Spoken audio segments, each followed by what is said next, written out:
In the 3rd year of the reign of Jehoiakim, king of Judah, came Nebuchadnezzar, king of Babylon, unto Jerusalem, and besieged it. And the Lord gave Jehoiakim king of Judah into his hand, with part of the vessels of the house of God, which he carried into the land of Shinar to the house of his God, and he brought the vessels into the treasure house of his God.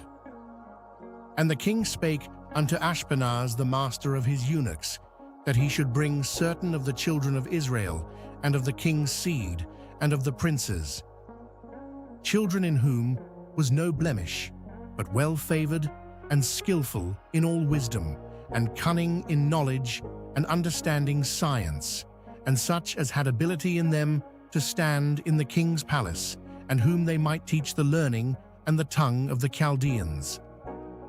And the king appointed them a daily provision of the king's meat, and of the wine which he drank, so nourishing them 3 years, that at the end thereof they might stand before the king.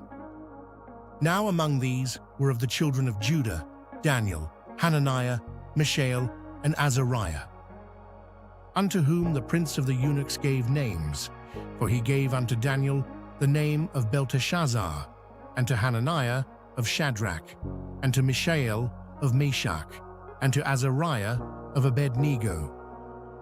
But Daniel purposed in his heart that he would not defile himself with the portion of the king's meat, nor with the wine which he drank. Therefore he requested of the prince of the eunuchs that he might not defile himself. Now God had brought Daniel into favor and tender love with the prince of the eunuchs. And the prince of the eunuchs said unto Daniel, I fear my lord the king, who hath appointed your meat and your drink. For why should he see your faces worse liking than the children which are of your sort? Then shall ye make me endanger my head to the king. Then said Daniel to Melzar, whom the prince of the eunuchs had set over Daniel, Hananiah, Mishael, and Azariah, Prove thy servants, I beseech thee, 10 days, and let them give us pulse to eat and water to drink. Then let our countenances be looked upon before thee, and the countenance of the children that eat of the portion of the king's meat. And as thou seest, deal with thy servants. So he consented to them in this matter, and proved them 10 days.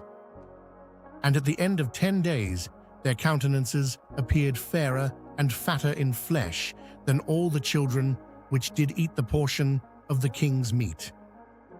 Thus Melzar took away the portion of their meat and the wine that they should drink, and gave them pulse. As for these 4 children, God gave them knowledge and skill in all learning and wisdom, and Daniel had understanding in all visions and dreams. Now at the end of the days that the king had said he should bring them in, then the prince of the eunuchs brought them in before Nebuchadnezzar. And the king communed with them, and among them all was found none like Daniel, Hananiah, Mishael, and Azariah. Therefore stood they before the king. And in all matters of wisdom and understanding, that the king inquired of them, he found them 10 times better than all the magicians and astrologers that were in all his realm. And Daniel continued even unto the 1st year of King Cyrus.